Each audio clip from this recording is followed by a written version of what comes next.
Good evening, everyone, and a very warm welcome to this special panel discussion on team coaching, the next evolution in workplace transformation.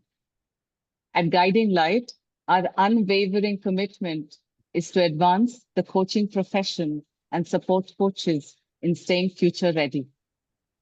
As workplaces evolve, so do the demands on leadership, collaboration, and systemic change. That's why we're expanding our offerings so that coaches like us can upgrade our skills, meet the emerging needs of organizations, and continue to create meaningful impact. The global coaching industry is growing rapidly, with the ICF reporting over 100,000 professional coaches worldwide, and the market size projected to reach $25 billion by 2030. And the focus is shifting from individual coaching to working with whole teams and systems where sustainable transformation truly happens. Organizations are no longer seeking just one empowered leader. They're looking for high-performing, aligned, and resilient teams. This is where team coaching comes in as the next frontier. Tonight's discussion is an invitation for all of us to explore this exciting shift, what it means, why it matters, and how you can be part of this evolution. Thank you very much for joining in to listen to our panelists this evening. To help us navigate this important conversation and draw from the rich experiences of our panelists, it's my delight to introduce our moderator for the evening, Mahruk Bandorawall. Mahruk is an MCC with over 3,000 hours of coaching experience. She's a master NLP practitioner, a master of transformational coaching, and holds certifications in multiple psychometric tools. She's an executive and leadership coach with a distinguished 30-year career in human resources. She's worked with people-centric organizations such as Thermax and Siemens. She partners with clients to expand their awareness, explore new possibilities, and create sustainable, actionable pathways for growth. Her coaching spans CXOs to emerging leaders across diverse industries, including manufacturing, banking, IT, FMCG, e-commerce, and insurance. Mahruk also actively contributes her time and expertise to pro bono coaching with UNICEF, UNDP, and other UN agencies, and has mentored students at esteemed institutions like the Tata Institute of Social Sciences, IIT Mumbai, and IIM Nagpur, and is a visiting faculty at STIS and other leading management schools in Mumbai. We're privileged, Mahruk, to have you with us to navigate today's important conversation. Over to you. Thank you so much, Madhu. Good evening, everyone. It's a privilege to open this panel on team coaching. A study by a professor at Stanford University showed that 75% of teams had some degree of dysfunction, often because they failed to align with the larger system that they operated in. And as Peter Senge reminds us, today's problems come from yesterday's solutions. A powerful reminder that in complex systems, linear fixes rarely work. So team coaching essentially invites us to work systemically, helping teams see themselves not just as isolated units, but as living parts of a larger ecosystem with patterns, relationships, and blind spots that shape their results. And in this VUCA world, both Peter Hawkins and David Clutterbuck have indicated that this is going to be the future of coaching. Today, we have a panel of team coaches, some very experienced, some newly minted, but all passionate about team coaching. I would request the coaches on this panel to introduce themselves one by one, after which we will begin the discussion. And whoever wishes to go first can do so. I can go first. Hi, everyone. Good evening. I'm Subha Chandrasekaran, based in Bangalore. I'm a PCC coach and I've been coaching for about 9 to 10 years now. And prior to that, I had a 15-year stint in banking. So currently I do one-on-one coaching, looking to add more of team coaching. And I also host a career podcast. Thank you, Subha. I can go next. Good evening, all. Thank you all for joining. My name is Ajit Bedekar, based in Bangalore. Been living here for the last 23 years now. Come from IT industry. I spent close to 29 years working in the IT industry in various organizations across geographies. Got into coaching about 5 years back, and since last 1.5 year, been a full-time freelance coach. PCC renewed last month, and work with various organizations, individuals on various platforms, coach individuals, leaders, executives. Excited to be here and share what I know about team coaching with you all. Thank you. I'll go next. I think some of you know me, and many of you I'm seeing for the first time today. So welcome to the panel. I'm from Hyderabad. Originally born, brought up everything in Chennai, but I can now call myself a Hyderabadi because I think I lived more number of years in Hyderabad than in Chennai. Every time when I'm asked to introduce myself, for a moment, I just feel lost because I don't know what to talk, what all should I share. But I think for the purpose of today's discussion, what would be relevant is my role as a coach. So I'm a systemic team and relationship coach. That's my current favorite role too. Other than being a social entrepreneur along with my husband, I run an organization called Dialogue in the Dark. We are in the space of diversity, inclusion, and belonging and justice, right? The DEIJB, all that soup of letters that we focus on. I've been doing this for the last 12 years, 12 and more years. I run some unique workshops, which happens in complete darkness. That's my signature offering. Other than that, I think somewhere like Ajit, I've been coaching for the last 5+ years now. I think I've done a little over 2,500 hours, marching slowly towards the mastery. And I also have my team coaching credential, and I'll be more than happy to share my experience with all of you today here. Thank you, Sudha. I think we'll keep the best for the last. So I'll go first. No, okay. We'll let Rachel speak the last. So I've been a coach for the last 7 years and 5 years full-time. I'm a PCC credential coach. Most of my working life has been with nonprofits, especially working on water, sanitation, and climate change. And I'm originally from Mumbai, but now I'm a Bangalorean for the last 20 years. And I also run a podcast. So it's like a plug for my podcast. It's called Workwise Pod. I'm very glad to be with the panelists and the rest of them. Thank you, Deepak. Rachel, over to you. Thanks. Thank you, everybody, for joining. We are quite excited to be having this conversation with you. So I am based out of Bangalore. I have been based out of here for about 18 years. I come from, very much like Ajit, come from an IT background, worked in IT for about 14 years.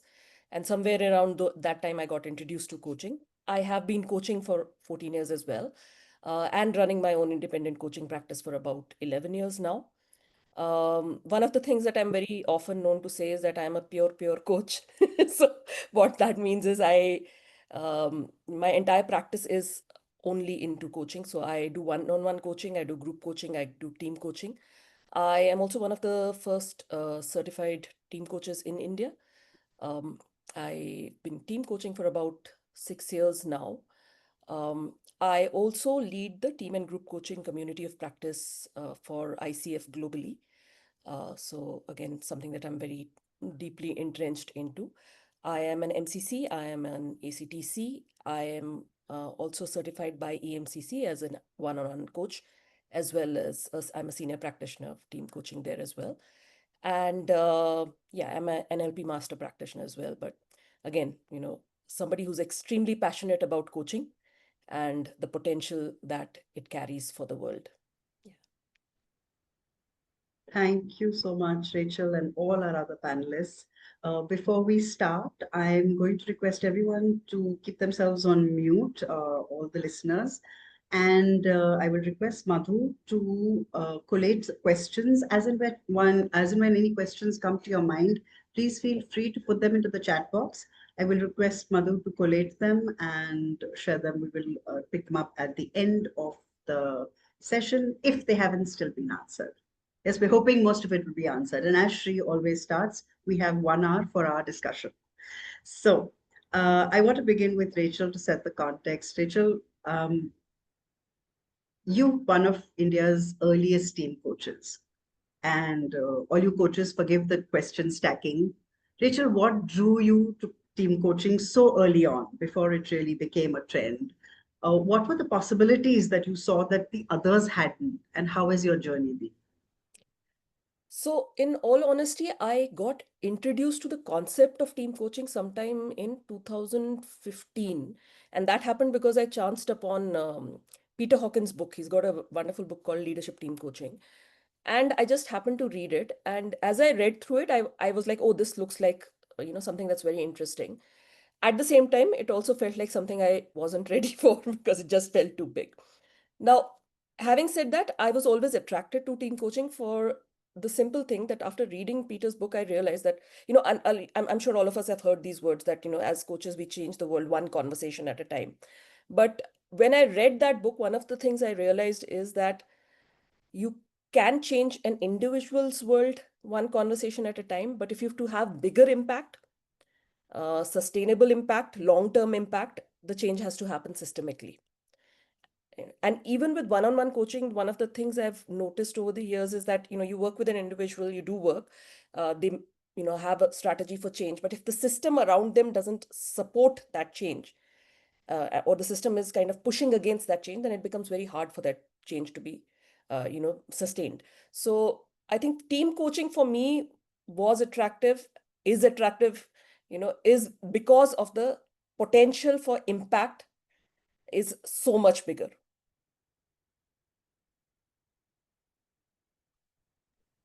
Thank you, Rachel. And how has the journey been? So journey's been very, very exciting.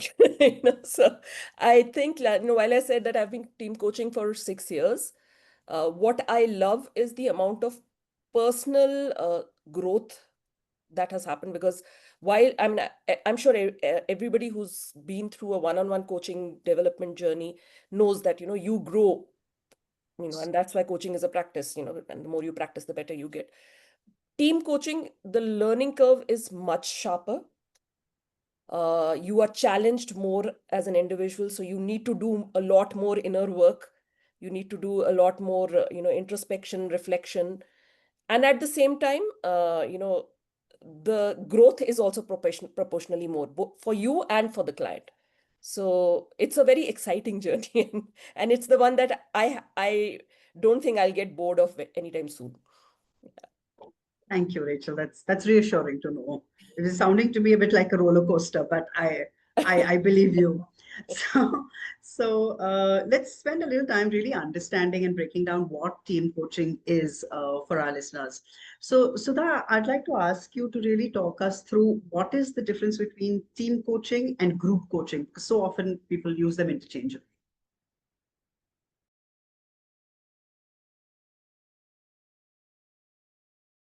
Sudha, you're on mute. You're on mute. No, I was just saying, you're so right. It is so often interchangeably used. And this is also one question I get frequently asked for. What is the difference? I think to understand this, first, we also need to understand what's the difference between a group and a team. That also many times people actually, interchangeably use. So I think first it's important for us to understand what is a group and what makes a team, right? So group, as we all know, it's a group of people who come together. They don't have to be part of a functional intact team. They can come from different units, different functions, sometimes even different organizations. But they all come together for a common purpose. There could be a common learning goal. There is no interdependency at all. And then they are not interconnected and they don't rely on each other for their success. So this is what I would call as a group. And team on the contrary, right? Team is a group of people who come from an intact team, which means what I mean is there's a lot of interconnectedness, interdependencies. Success is not possible without depending on each other. And if I need to really break it down, right, it's not just about the set of people, it's also about the purpose, right? In a group coaching, typically, there is a common goal that people are coming for. And then they could, as I said, they could come from different teams, different units. And then this common goal most often happens to be a individual growth related. But in a team coaching, it's a shared goal. It's not a common goal. So which means there is an interdependency, there is an interconnectedness, there is a shared accountability there. So let me give an example to explain this. So let's say that there is a group of high potential leaders who've been identified, and then they all can be sent to a group coaching session to probably enhance their leadership skills, their executive presence, their confidence, and all of it. So they have a common goal. All of them work on that. They could learn from each other, but they're not solely dependent. And when you look at the accountability, they are accountable for their own growth. They are not accountable for anybody else's growth. And the purpose is individual. But whereas in a team coaching, if you look at a similar thing, if you look at, it's like a intact, let's assume a cross-functional team, which is working on a product launch. They all come together and they have a shared goal. What is a shared goal? Probably they are wanting to enhance the trust. They want to improve the cohesiveness and probably the communication between the team to work in a very collaborative way. So here it is shared success for them. They are now working with a specific shared goal, which is the product launch, or sometimes teams that are coming together when a merger happens. Right? They want to again enhance their trust, their working style, and all of it. So that's the difference I would call out, Mahruk. Typically, the participants, it's from different teams. Here it's intact team. If you look at the goal type, it is individual goals. Here it's a shared team goal. If you look at interdependence, I would say in group coaching, it's hardly anything low, or I would say even none. But in team coaching, it is very high. Accountability, it's again individual accountability. There it is shared. Yeah. Ajit, did you want to add anything to that? No, sorry. Please. I just saw you on mute, so I thought you meant to add something. So the two words that stood out to me were collective purpose and interdependencies. The fact is that there are many paths, right, to an end goal. So, Rachel, I want to ask you, sometimes they could be different paths. So what is really the difference between, say, team facilitation, team building, team consulting, and team coaching? Because all of them could probably have the same similar characteristics and get you to the same place. Oh, absolutely. And in fact, one of the things that happens a lot is when you're having a conversation with, let's say, an HR person in an organization, in all probability, they will not have the clarity of, how team coaching is different from a lot of these things. Also because a team coaching in itself is, as compared to executive one-on-one coaching, is a fairly newer, modality out there. So I've had this, very early when I started, I remember I had this conversation where there was this merger happening between two organizations, and the HR head reached out to me and said that, so we have this team where we were taking 3 people from one side and 4 people from another side, and this is the new team, and we want you to kind of do one-on-one coaching for them. And I looked at had a conversation, asked a few questions, and I said, you know what, I don't think they need one-on-one coaching. They need to learn how to work together. I think they need team coaching, not one-on-one coaching. And he said, oh, no. We actually took them out for a 3-day offsite, and we've already done some team building for them, there. So this confusion exists in the market, and hence it's very important for team coaches to be able to very clearly articulate how this is different, right? Now, very simply, if you look at, and I'm going to start with team building because that's where maximum confusion in the market is. So team building is about getting to know each other, right? It's also about building relationship to some extent, understanding each other and all of that. In team coaching, however, the basic premise, and this is not necessarily what you need to tell a prospective client, but in team coaching, the premise is I don't need to like you to be working with you, or I don't need to be your best friend to work with you, right? So the thing is, and one of the metaphors that I like to use to explain what a team is, again, is like, think of a football match, So if you might have some of the best players, right? They don't need to like each other. They just need to know when to pass the ball to whom, right? And team coaching is about getting the team to work in a way that they're complementing each other's strengths and weaknesses in a way that they are able to achieve the shared goal, right? So team coaching is about better performance. Team building is about liking, maybe I shouldn't use the word liking each other, but having better relationships. Now, also one of the things that I want to call out is in team coaching, sometimes when I see two people or three people in a team, they are like each other too much, it's not always a good thing also, because conflicts in teams is healthy. And the point I'll make is, sometimes it could be that, let's say Mahruk, you and me are in a team and we really are good friends, but there's some certain behavior of yours that kind of disrupts our performance. I may not want to, call it out very clearly because I may not want to disrupt our relationship. So again, going back to, I don't need to like you to work well with you, right? So we need to be able to have honest and clear conversations and communication to work well. So team coaching is purely about what is the team's shared goal and how do we make that happen, versus team building is about relationship. Now, having said that, most team development assignments might even have a mix of these two things. Again, team facilitation is again a slightly separate modality. The difference with team facilitation being that it's a facilitated process, right? So if anybody here is a facilitator, they would know this, that typically a facilitator doesn't come with content, they come with processes, right? And they let the process allow the answers to emerge. But they'll come in with a clear thought that I'm going to run process A, process B, process C, and they will probably get the props and all the stuff that they need to run it. Versus team coaching is very much like one-on-one coaching. You go in, you ask the question of what would you be like to get out of this conversation today? And the entire team one-on-one coaching question sequence that we have of what do we want to achieve, how would we know that we've got there, and then work with it in the moment. So in team coaching, just like one-on-one coaching, we are in the moment and working with exactly what emerges in the moment for us.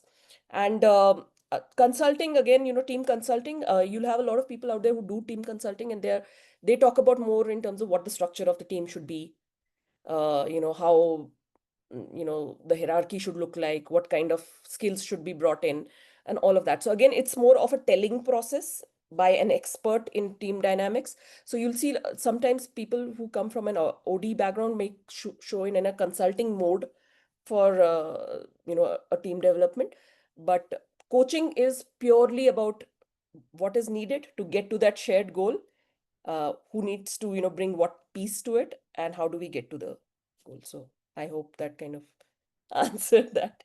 Yeah, I love the way you differentiated between one's on performance, the others on relationships, the other focuses on processes, and yet this is a completely emergent space. Yeah. Subha, my next question is for you. You've spent years in organizations. When do you think an organization benefits from individual coaching vis-a-vis team coaching? Because you do both. So, and having seen the organizational context, what's your sense? When should the organization choose one over the other? Sure. So, I'm still a student of team coaching, but I think the problem statement difference is quite clear, right? As a one-on-one coach, you go in with a focus on that individual's goals, mindset, behavior. Typically, their challenges about their own leadership growth or their own role transition, or sometimes just self-awareness. right? In team coaching, you're looking at that team as the system. So there's no one client, right? The team is your client, and that's what kind of we are repeatedly learning and trying to remember, that the team is the client. And we're looking at how this team interacts, makes decisions, functions, how is the trust among them. So team coaching is about how that set of individuals is functioning together, rather than any one individual. So it can be, I think, very useful when the organization feels that maybe they're working in silos, or things are not moving fast enough, or projects are not getting done, or they've been assigned something critical, or there's leadership change, or maybe like Rachel's example, there's a post-merger situation where you're bringing in different people, or there's a critical mandate. So it can address those challenges where you need better alignment, you need clarity in the roles, you need something done as a team. So I think in individual coaching, you're looking at, okay, maybe building a strong leader in that individual. But in team coaching, it is, are these leaders working well together to get the output that they need to get? Thank you. Thank you, Subha. I'm very tempted to ask this question, and any one of you could. As an organization, which do you think gives them better bang for their buck, individual or team coaching? I think I would definitely say team coaching makes more sense from an organization point of view, whether it is from the cost effectiveness, time efficiency. See, individual coaching is like making one individual perform better. But in team coaching, we are talking about a team of individuals who are getting better and learning to work as a team. See, most often, Mahruk, in organizations, they may call themselves a team, but we all know by experience, they are actually group of people who are just managing their own stuff. They work, as Subha said, they work in silos, or they're more focused about their individual growth, or probably they're just focusing on their promotion, their fears. The focus is always self. So I think definitely from an organization point of view, if we can help a group of people work like a team, real team. In fact, I think Peter Hawkins says that if the whole idea of team coaching is help people to become a team and not work like individuals side by side. That doesn't make them a team.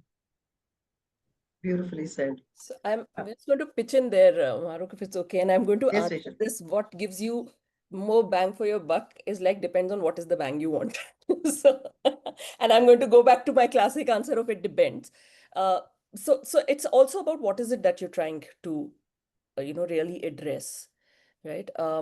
And to quote what Sudha just said, and and that Peter Hawkins says that it helps a bunch of people to become a team, but sometimes they don't need to be a team.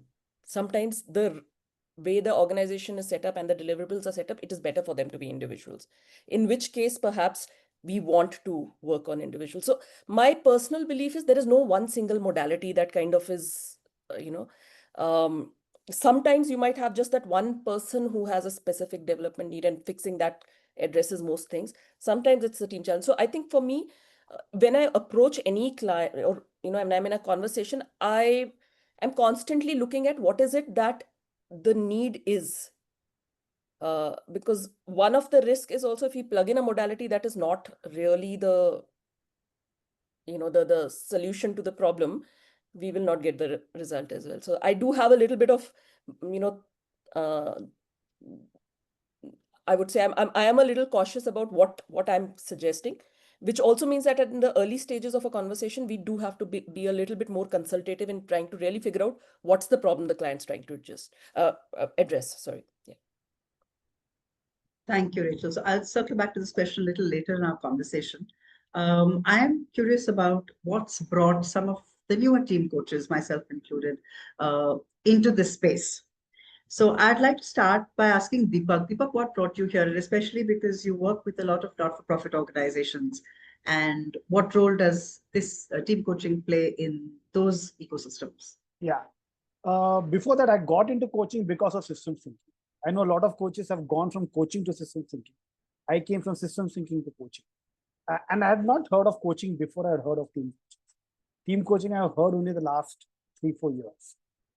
But OD was fairly strong in especially older NGOs. So my real interest was in organization development. And then life took its turn and then come into coaching. But my interest was always to complete that triad for me: OD, individual coaching, and then team coaching.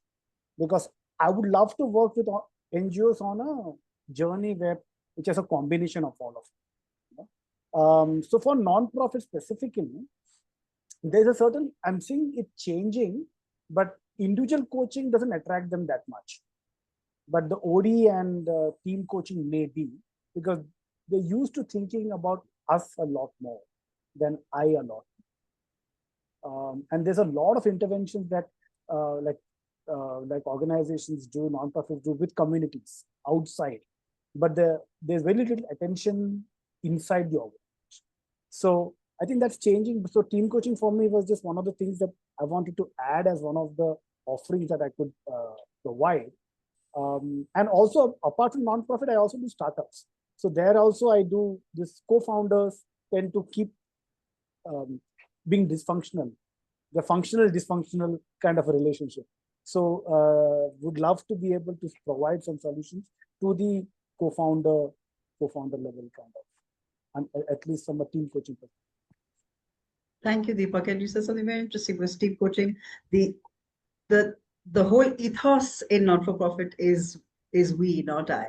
And therefore the teams form with the clear purpose is so much stronger. Thank you. So Ajit, you were at the other end of the spectrum, you're all managing large teams, large organization. What brought you to team coaching? Yeah, with the simple thought that if I had access to team coaching before while I was managing large teams and operations, I would have probably done better or delivered better results, or my teams would have delivered better results. So while that thought was there, but as Deepak said, I'll go with that. As to while being a one-on-one coach and doing that practice for last few years, this was another thought as to what other offering can I add onto my portfolio.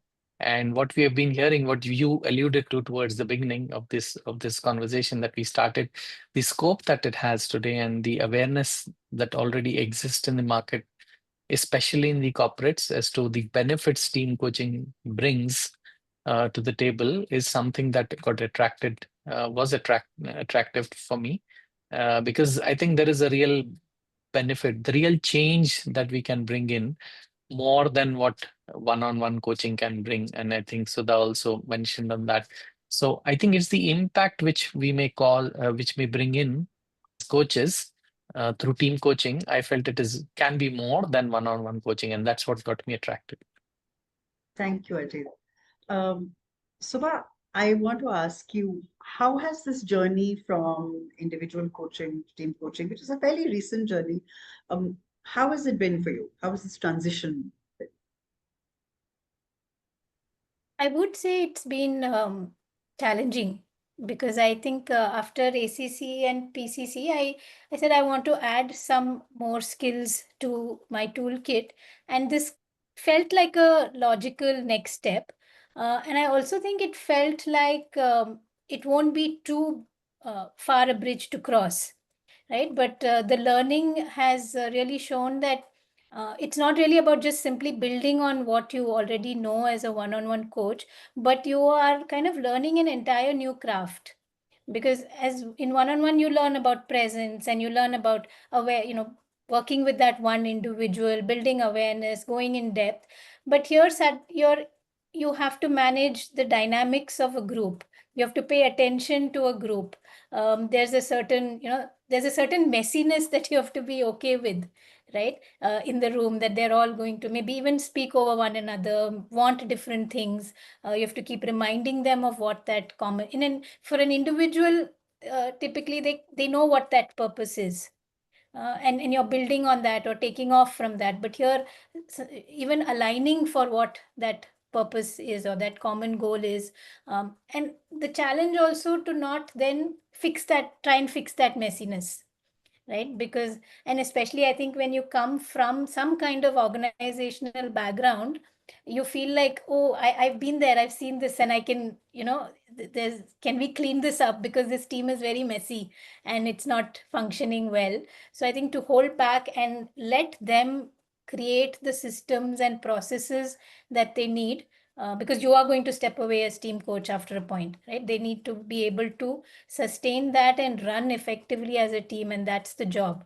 So it is a very, very interestingly challenging journey, because while you are building on your coaching skills, you're learning an entire new set of tools, and your own mindset has to shift. So that's been fun. Ajit, Deepak, any challenges you found in the transition or entry into team coaching from individual coaching? I To be know for honest, me personally, sorry, no, yeah, please go ahead. No, I just want to say for me personally, that whole concept of I'm coaching a group, a collective, has been a difficult one to kind of transition, because you're so used to, the client and, being completely resourceful, etc. And here's a group of diverse people, some you connect to, some you may not connect to, and yet you're looking at them as a collective. So that has been my challenge. Go ahead, Ajit. I won't say much of a challenge right now, because I haven't done so much of team coaching. We're still learning has been great here. And the way we have done our learning here in this group, in this cohort, and Rachel has facilitated that for us, was wonderful, because we could do actual team coaching as it may happen in the live environment, and that's what we've been experiencing. I won't say challenge, but I think it's a different mindset. Not too much of a different than what we do in one-on-one coaching, but it's just a matter of getting used to of it and wearing that different hat as you get into the role of a team coach. So honestly, not much of a challenge, but maybe there will be more challenges as I actually jump in and start doing more team coaching. Maybe I'll face, but I will learn for sure from the challenges. Thank you, Ajit. Deepak? To retrace my step, I started with mentoring before I got into coaching. And I found that step also a little difficult, from going from being a mentor to a coach. And then I did a little bit of group coaching. But I think I've struggled more with group coaching than in team coaching. Because I think that inherently, I know that there is a shared goal that I can use in the coaching process. Whereas in a group, I feel that everybody wants to achieve their own goal. And then how do I've not done enough of group coaching for me to be very competent in it. But the team coaching, whatever little I've done, like the team, if I can use the group, the shared goal, then and allow the team to work towards, I have a sense that I can make it work much more easier. I wouldn't say it's difficult, it's different than individual coaching. For sure, meaning there is some amount that you have to listen a lot more. Your presence is a lot more.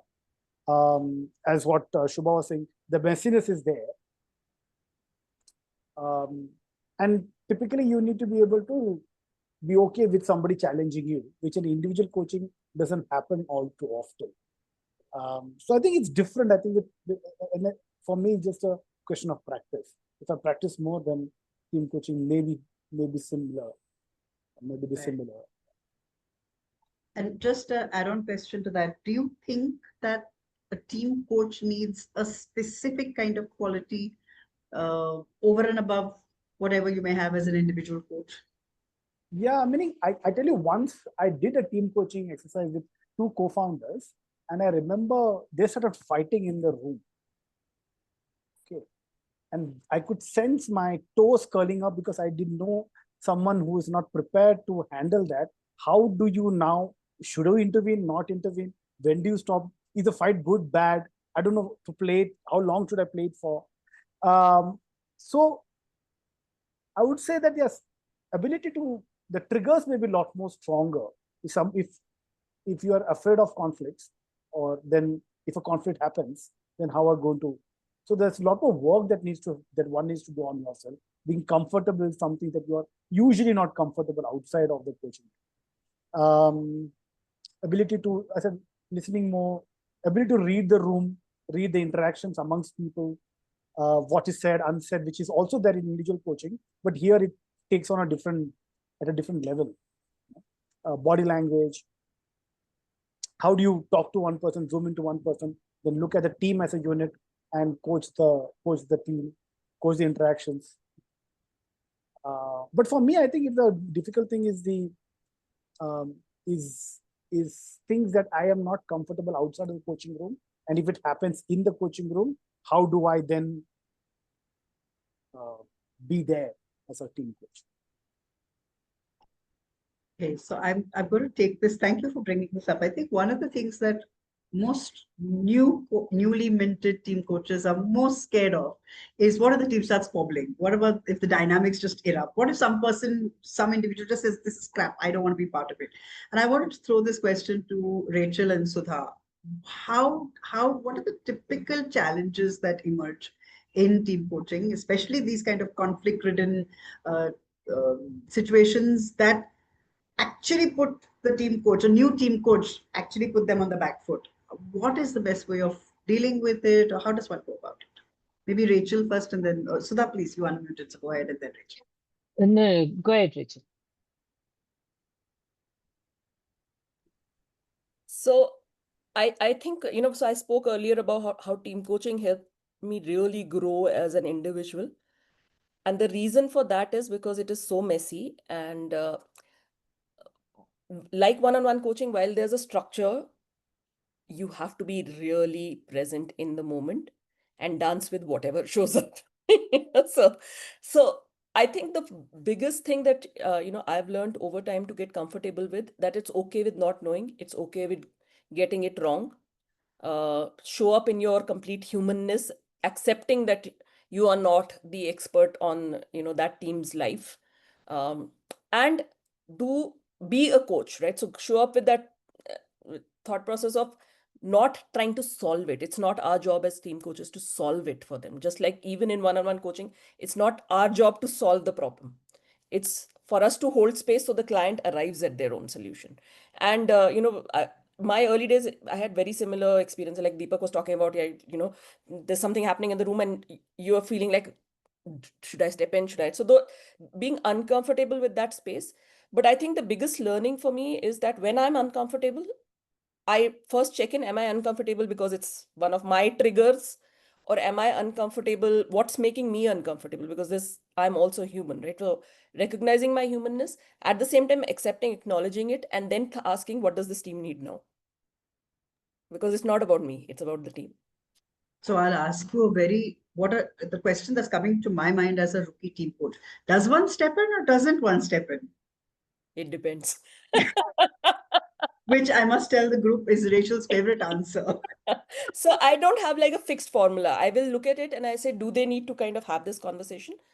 Or do I need to step in? And when I step in, it doesn't mean that I'm going to solve it. I will probably just call their attention to, okay, I'm noticing there's, let's say, a lot of energy in this room right now. And there seem to be different opinions here. How do you generally work with them? See, the thing as a team coach, I'm not solving for today's fight. I'm solving for how do you relate with each other when they are in the middle of a fight? Because having an argument is completely fine. In fact, like I said earlier, conflict to some level is healthy in a team. But the question I will always ask is, are they going in a direction where they're finding the light, or is it just becoming about, an ego or whatever? And I will gently ask one question if I choose to. So, yeah, it depends. Thank you, Rachel. Sudha? No, as everybody is sharing, this team coaching it involves navigating such complex, if I may say, interpersonal and sometimes even the system dynamics, right?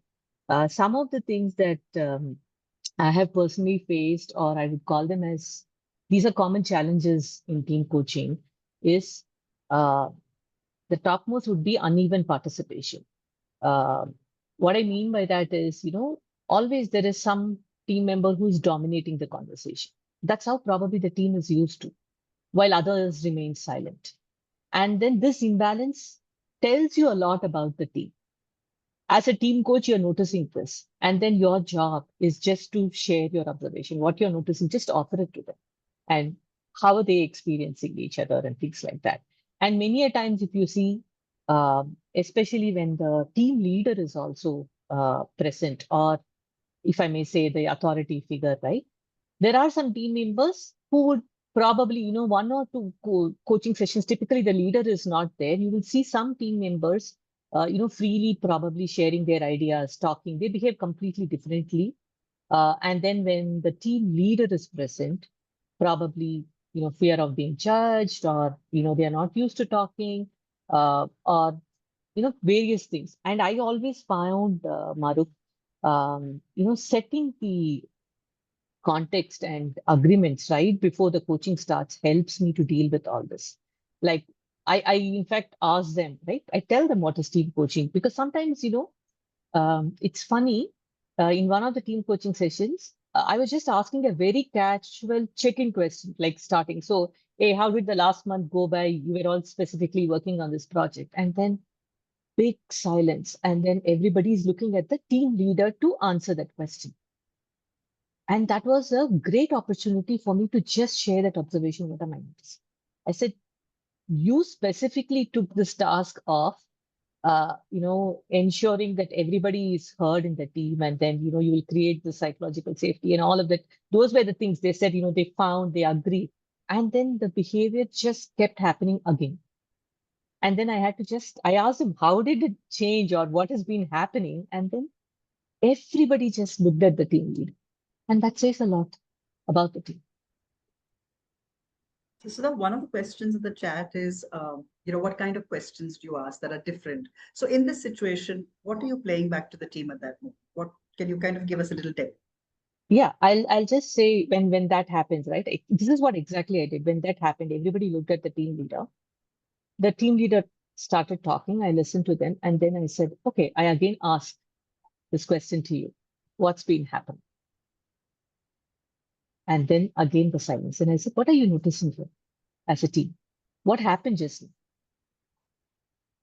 And believe me, it's not so easy for them to spot this, because this is their normal behavior. This passes as this is okay to be like this. Yeah. So I had to ask this couple of times. I asked a question. Thank you. I addressed it. Thank you for sharing. And then I'm asking this question to others. What do you have to say? And then tight-lipped. So I said, what are you noticing now? What's happening here? And then, somebody would say, yeah, I was just thinking, anyway, he would answer. So what are you then noticing as a team? So is there a pattern here? Like, who would answer, who would start, who would end, who will not talk at all? What patterns are we noticing? So basically ask questions like how you would ask in an individual session. What are we noticing here? What patterns are we becoming present to? Things like that.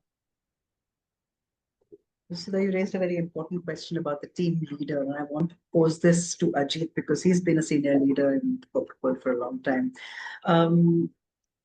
Ajit, what is in your opinion, is the role of the team leader in team coaching? Because one of the things we said, the team leader is a part of the team, and therefore he has to be part of this collective when you're coaching.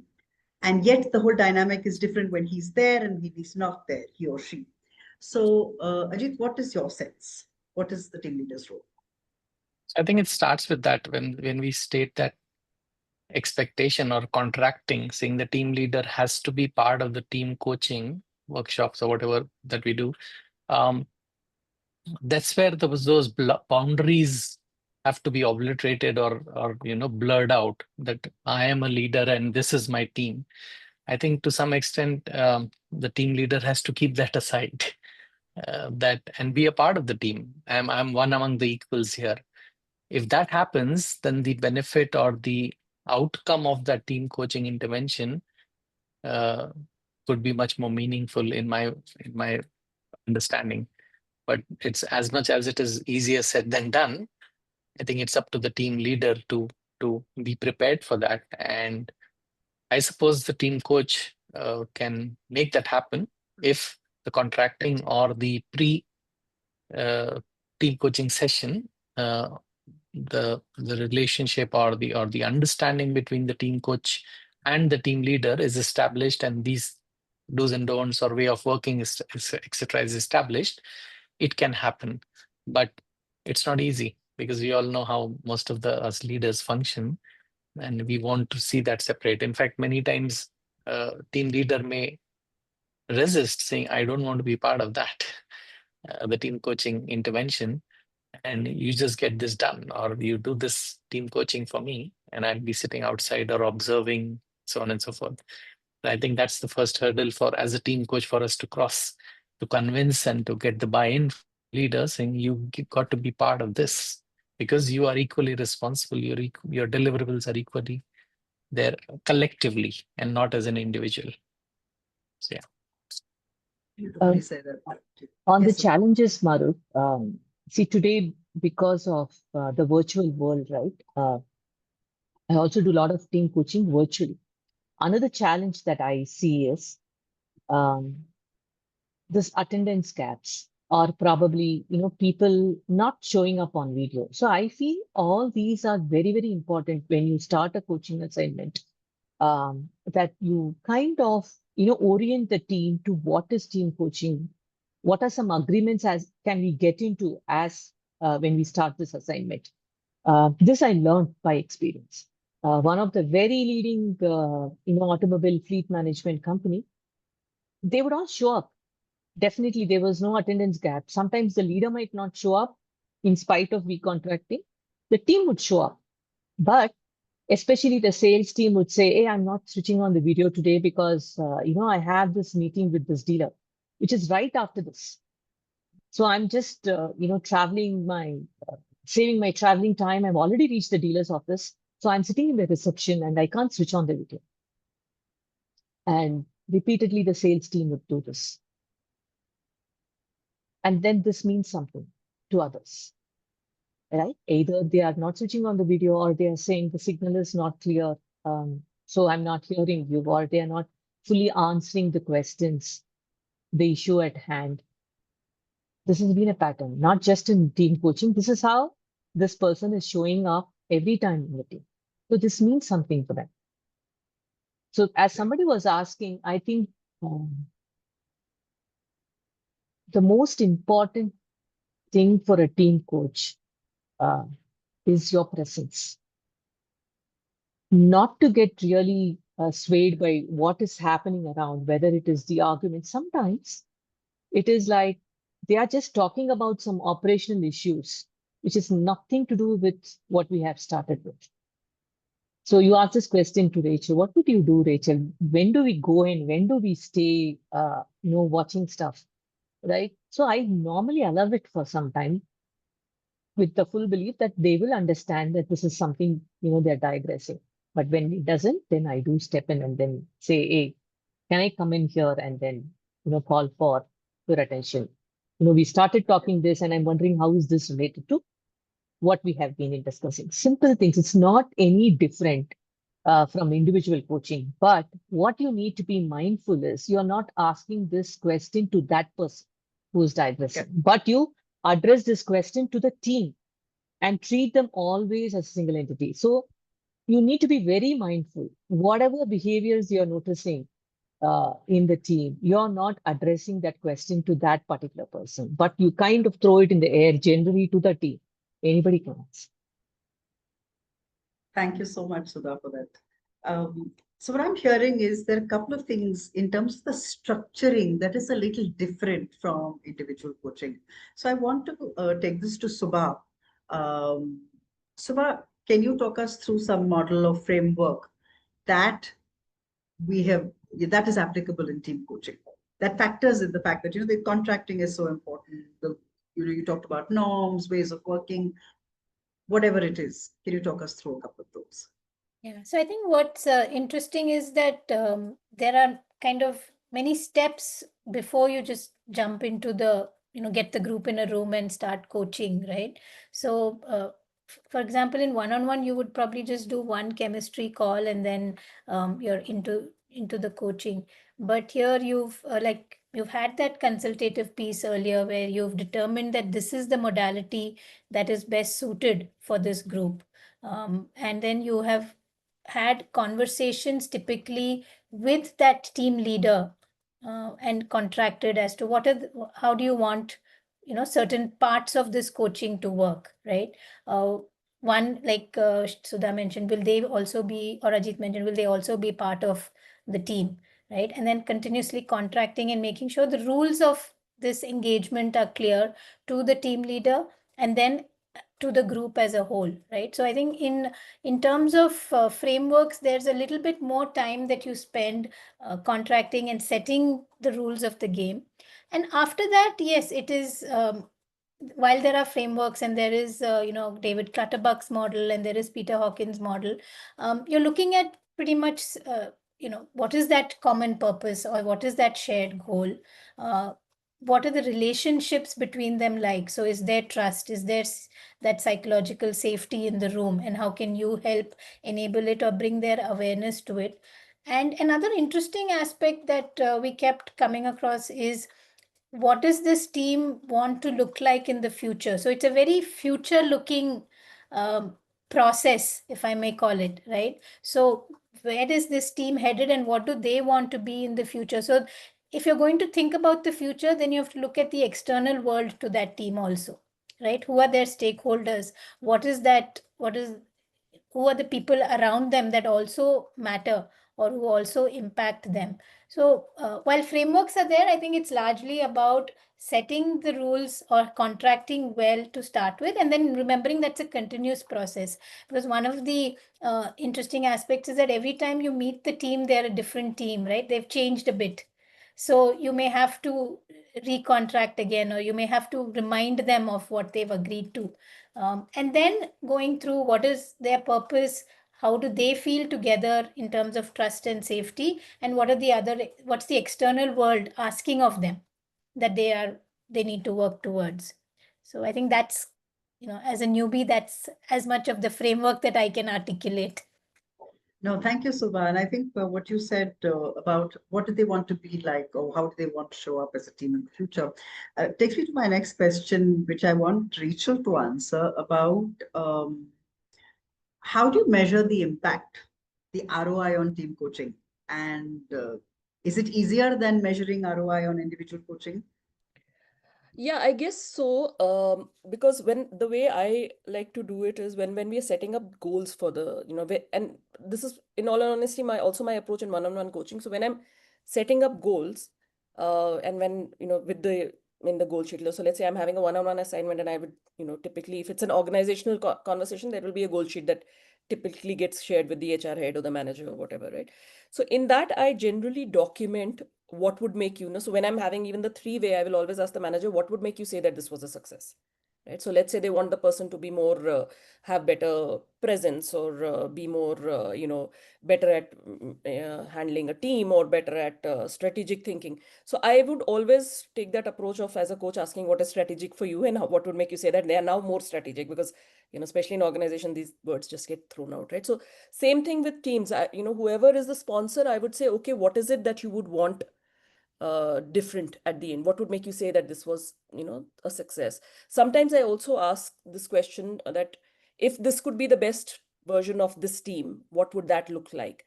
And people might say, somebody who's taking more ownership, is more innovative, whatever, right? And then I will ask that typical question of what would make you say that they are now more innovative, right? So I will get that documented, and how are we going to measure that they are now more innovative? So, and to then showcase ROI, what does that mean for the business? If this team is now innovative as per your definition of innovation, what would that mean in terms of outcomes for the business? What would that change for you? Right? And I'd like to get this documented in some email or I don't know, document or whatever, so that at the end of it, when we go back, we can go back and have that conversation. Has the needle moved?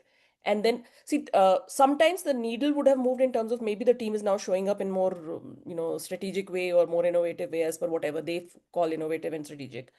But the outcomes of it in terms of business outcomes may take a while to show, but that's okay, right? As long as they've said, this is like, somebody saying that, we should be getting, at the end of it, our sales team should be more, aggressive in terms of capturing the market, right? So I would say, what would make you say that they're more aggressive? The outcome of it might be more conversions or whatever. and that might be ROI, but how do you know that, what change in this team would lead to that ROI? That's the piece I will work on. Now, it could also sometimes, be that, that they become more assertive in the market and all of that. And it takes a while for that to convert into deals, but that's okay. As long as we've gotten to there, the client would ideally like to believe that this will lead to the outcome. So that's how I kind of showcase what this is worth to you. So what I'm hearing you say, Rachel, is the behavioral indicators, you lock them in and you can actually, whether you call them smart goals or whatever, you are very clearly defined what behaviors will change.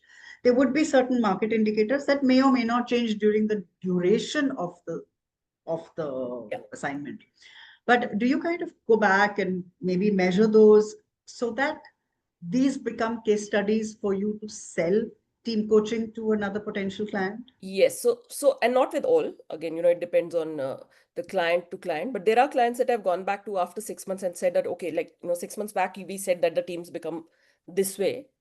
What has that led to in terms of outcomes for you? Right? Because we anticipated that this outcome will happen. 6 months later, where are we on that? So, and in general, what I have seen is now there are some cases where there are certain changes that happen, and I'll talk about that. But if the problem that was identified by the client is actually the reason that outcome was not happening, 9 out of 10 times you will see that change happen. Now, sometimes the shift that happens is the team changes. So, for example, especially if it's smaller teams, like let's say you are a 4-member team and 2 of them quit and 2 new people come in, then it's a new team again, right? So that's one unpredictable or unmanageable change that happens. Another change that sometimes happens is our goal for this team was whatever, and now our overall organizational strategy has changed and that is no longer. So sometimes those are places where you cannot always showcase the ROI. But if what we started with and we've identified that as being the, the core cause of the outcome we want, you will always see an outcome or the ROI showing up. Thank you, Rachel. Deepak, you'd like to add something? I think the evaluation of coaching intervention is one of the weakness of coaching in general. It's not just for team coaching per se, but for individual coaching. How would you know whether it's worked out? I think the non-profit sector has had dealt with this problem for the last 10 years. So we can draw parallels from that. Like for example, to build a school is easy, to improve learning outcomes is difficult. So if you create a program to improve learning outcomes, then how will you measure it? So the non-profit sector has worked with models, evaluation models, which has worked for non-linear emergent programs like this. And there are some methodologies like outcome harvesting, most significant change method, which we could adopt in the coaching space, specifically for team coaching space. I haven't seen any literature around being used, but I think this is a good way. That's very useful. Thank you for sharing, Deepak. Deepak, I want to build on that and again ask you. So if you had to sell team coaching to the not-for-profit sector, what would be the hooks that you would put in? I mean, what I've understood of coaching itself, and I try never to sell. I'm trying to just having a conversation on what's bothering them the most. And if the bothersome is about an individual, then it becomes individual coaching. If it's bothersome about an organization, it becomes an organization development intervention. And if it's a team that you're worried about, then it's a team that I talk to. So my strategy for selling anything is generally having warm conversations and just talking about and then ask, do you need any support in this? Maybe they say 9 times out of 10 they said no, we're okay. But there's a one-time chance that they say, what, I'll be happy having somebody support. So that starts the conversation. So I'm mostly having conversations rather than selling. Thank you so much. I realize that we have just about 7. I've got to beg for some more time from Shrikant and Madhu. Let's scoop the questions that have arisen and then maybe any other questions that may emerge from there. So, Madhu, I've been very efficient. I've copy-pasted the questions also during the chat. So don't worry. I have to. So Thank you. Thank you. So in case I miss any, just let me know. I will. So one of the first, so right at the beginning, so first question somebody had asked was, does ACTC equip one for group coaching or for team coaching or for both? Anybody who'd like to take that? Rachel, would you like to take that? So ACTC is a team coaching certification. As of now, neither ICF nor EMCC have any specific certification that is for group coaching. Group coaching, the way I look at it, is an extension of one-on-one coaching that you do in a group, right? But ACTC specifically, it's advanced credential for team coaching. It is only for team coaching. So it will equip you to start coaching teams. There are some questions in terms of what is the path, etc. We'll pick that up once we finish the questions on team coaching per se. Somebody's asked for typical questions. I think both Rachel and Sudha did share some questions in their examples. Do organizational aspects like systems, processes, and culture also fall within the scope of team coaching? Or is the focus limited to the team itself and what can be addressed within its immediate boundaries? Who would like to take that? Sudha, would you like to respond to that? In my opinion, definitely it's about culture, right? I think what we are actually coaching in team coaching, we are actually coaching the relationship, we are coaching the connections. So when we look at it like that, definitely I think through team coaching, we are influencing the culture, or we are helping the teams to choose culture which actually serves them well. I would look at it like that. Yeah. And please, yeah, go I'll ahead, just Rachel. add one more piece to it. So team coaching is never done in isolation with just the team. We will always look at where does the team sit in the overall system?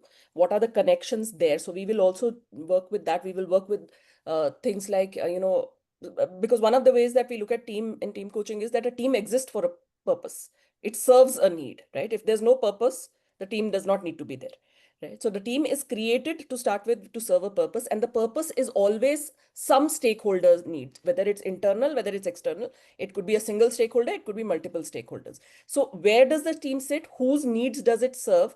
How does it serve those needs? All of those are very much, so it's not just within the team. Again, so, it could be the team's connections outside the team. All of that will come in. Again, going back to it, because if that purpose, whatever the team is serving, and who they're serving is not taken into consideration, we don't really need that team. Okay. Just a curious question. Has there ever been a situation, and this is open for anybody, where the team culture is very distinctly different from the organizational culture? One thing that comes to my mind, Mahruk, is, see, many times, especially in today's modern complex organizations, right, whether they are looking for transformation, whether in the space of DEI or, we're talking about ESG, innovation, and all of this, it first starts at the organization level. But for the teams to, adopt them, it takes a while.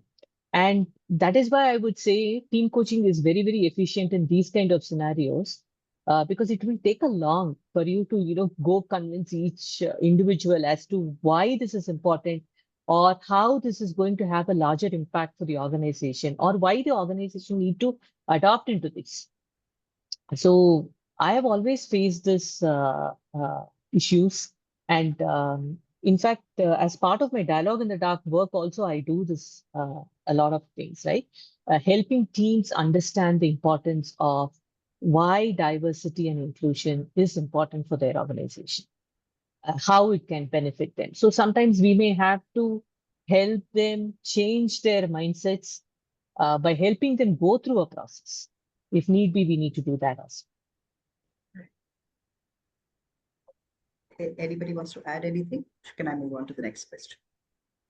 Okay.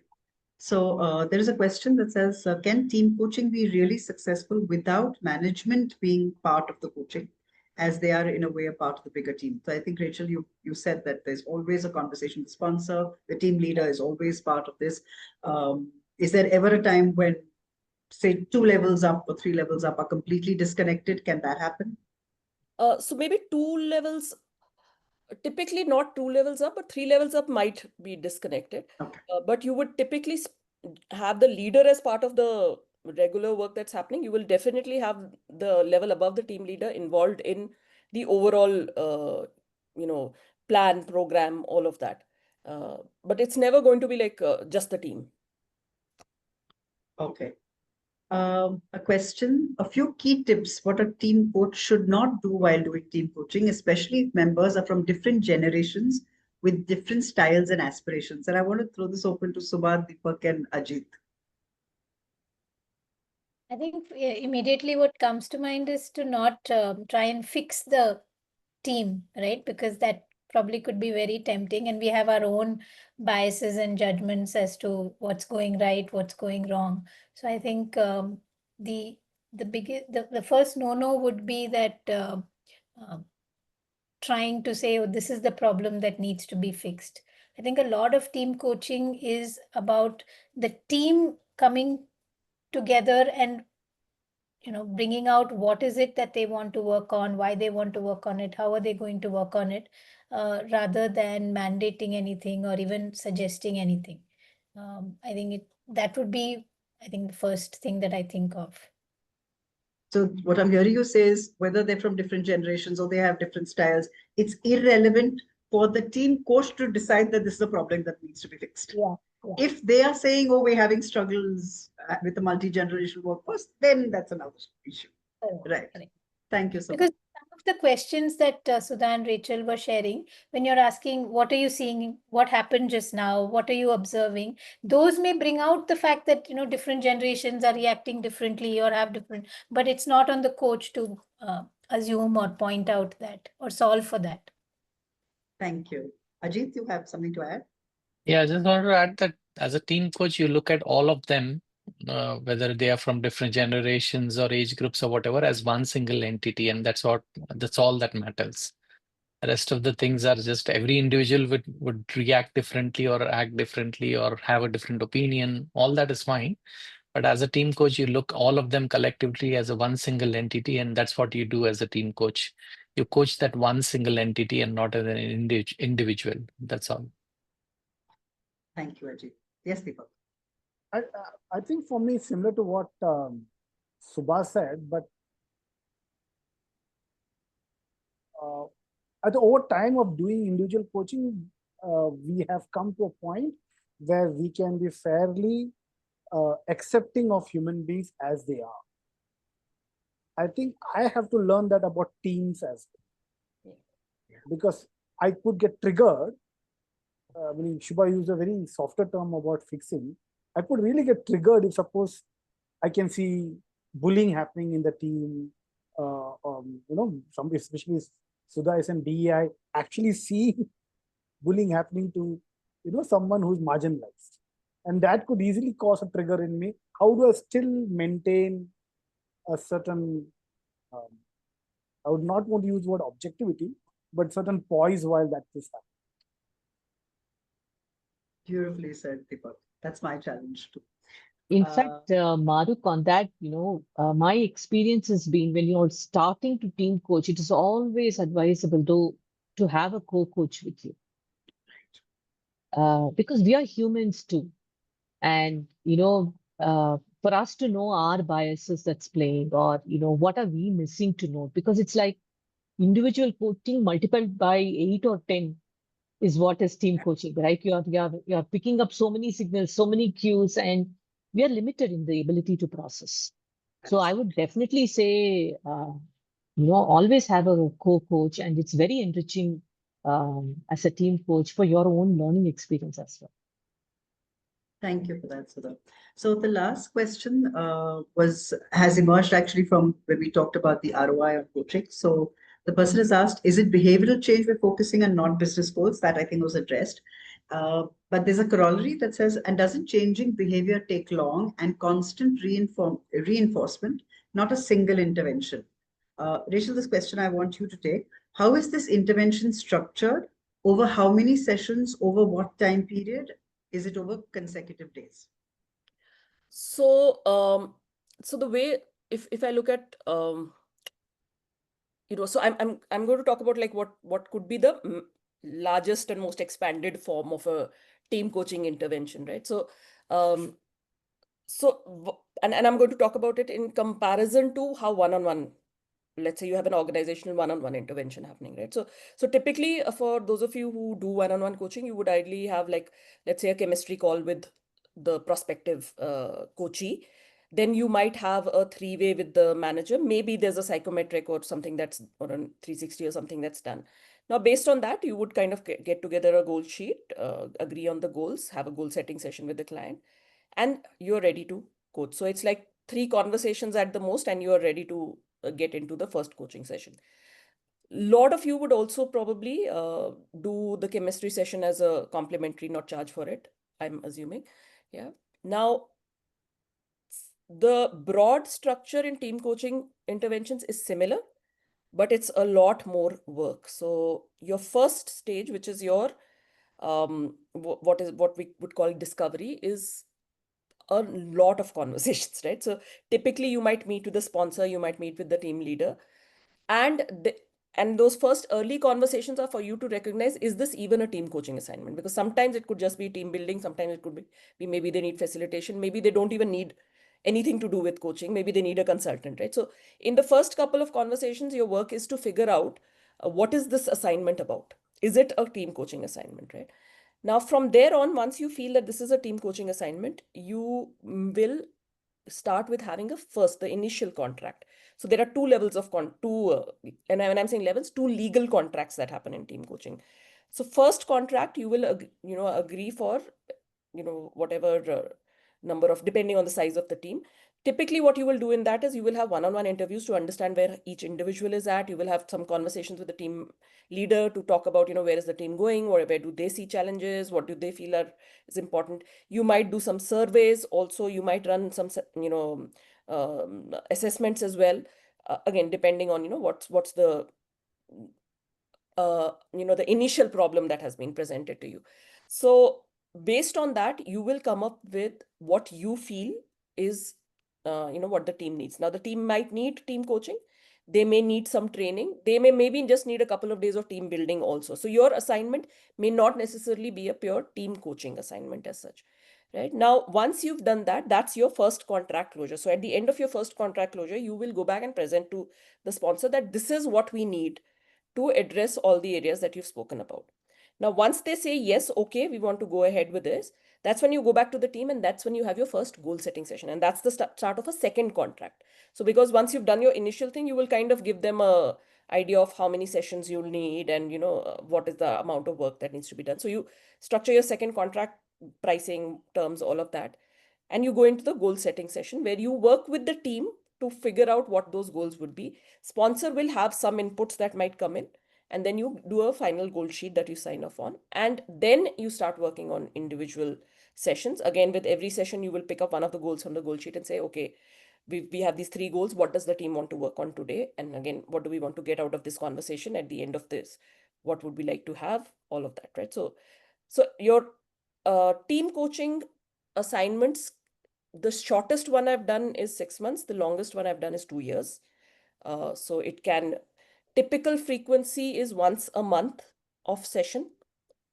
Some teams would want to meet more frequently. Some might, also taper it off towards the end to once in 2 months or once in 3 months, right? So, but on average, consider once a month is a good frequency to meet with the team. So, and again, at the end, you might again want to do some 360 assessment just to see where we've landed at the end of the conversation. So that's what a typical assignment would look like. Thank you, Rachel. Thank you so much for that really detailed explanations. People can really understand what a team coaching assignment look like. Let's do one quick fun question before we close. I'd like each of you to tell me a metaphor that team coaching represents.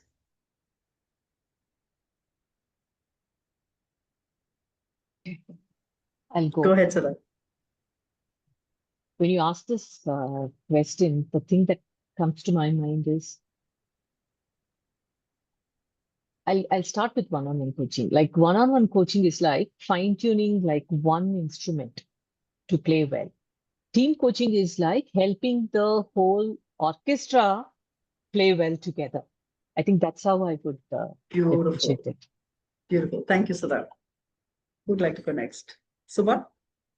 Yeah, I challenge myself to avoid any sports metaphors and go the route of a team here and a team there. So what I landed on is kind of like a garden, right? Like different plants need different things. Some need more water, less water, more sunlight, less sunlight.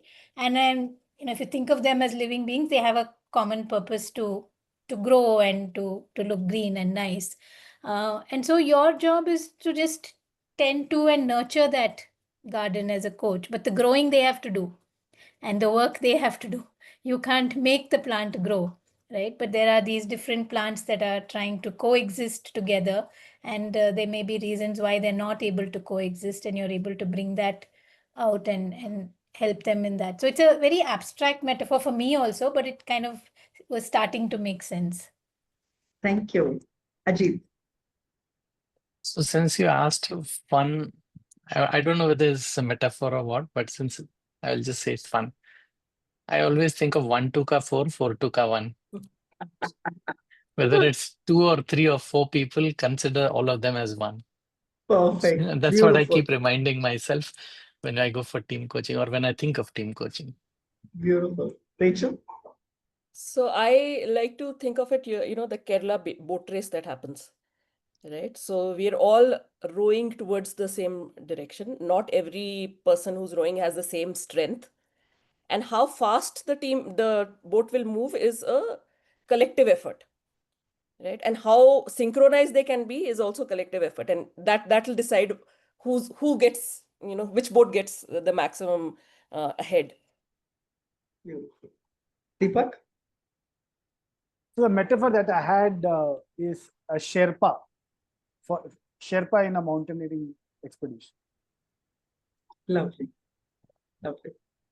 The metaphor that came to my mind was a wind chime, because when the breezes of the team hit the chime rings and makes the team aware of the breezes, and the team can choose what to do, whether to harness that breeze or not to harness it.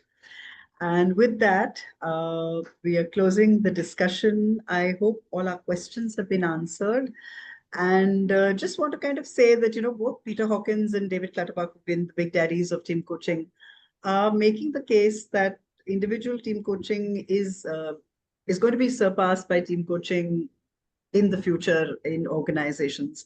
And Clutterbuck goes as far as to even say that the most popular coaching model that all of us are very familiar with, the GROW model, is too linear to address the complexities of the VUCA world. So on that note, I think team coaching is here to stay, and it's a great investment for people who are already seasoned individual coaches. With that, on that note, I'm going to hand the session back to Madhu. Thank you, everybody, for truly sharing very, very candidly and openly all their experiences of team coaching. Thank you, Mahruk, for moderating such an interesting session. We've not been able to take all the questions, but I've collated all of them, and our promise to you is that we will respond. I have your names as well, so we'll respond to you individually. So we'd like to say that the first cohort was all the panelists that you saw, barring Sudha. Rachel was our instructor, and including me, Lakshan, Shri, and Ashwini, part of the Guiding Light team. We were all part of the first cohort, and we finished our training, which is about 63 hours, including supervision. And our second cohort is starting on the 22nd of August. And this is a hybrid program where we do 3 days of residential, followed by the virtual sessions. Rachel leads them, and we've had a joyride. All of us, by the end of the entire expedition, we found that we had a second career, and that was in acting. Everybody turned out to be phenomenal actors. I mean, I was the worst of them all. I just couldn't act. I was just myself. So there was one exercise where they said, stay aside. You're not eligible for this, practicum. So that aside, I think Lakshan's put our team coaching brochure here in the chat. And if any of you have questions regarding that, you can either reach out to Lakshan or you can reach out to me. I'm going to put my number here. Madhu, there are Yes. a couple of questions about this that I just thought if you could quickly address. Surely. So somebody asked, but is ACC or PCC a prerequisite for Yeah. becoming a team coach? Yes. Rachel, do you want to take that? Rachel? Yeah. So yes, it is. So why there's a very clear logic which ICF has as to having some level of one-on-one coaching experience.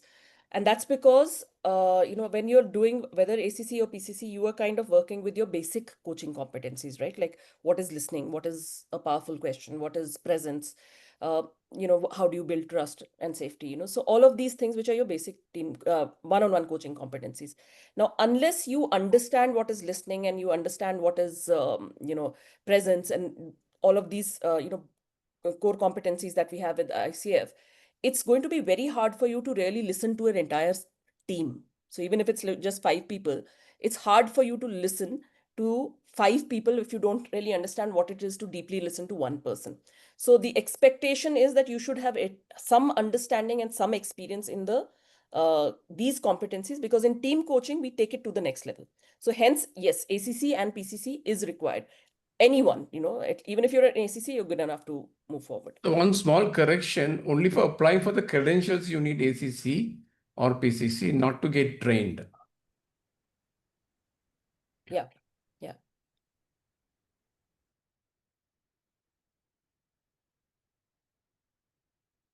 Okay, we're top of the hour. Thank you, everybody, for joining in. And like I mentioned, we promise to respond to all the questions. And we'll see you again in another session on another panel discussion. If we find that there's a lot of interest in team coaching, we promise to bring you another episode, probably a couple of weeks from now, or probably a couple of months from now. Yeah. Thank you very much. Thank you.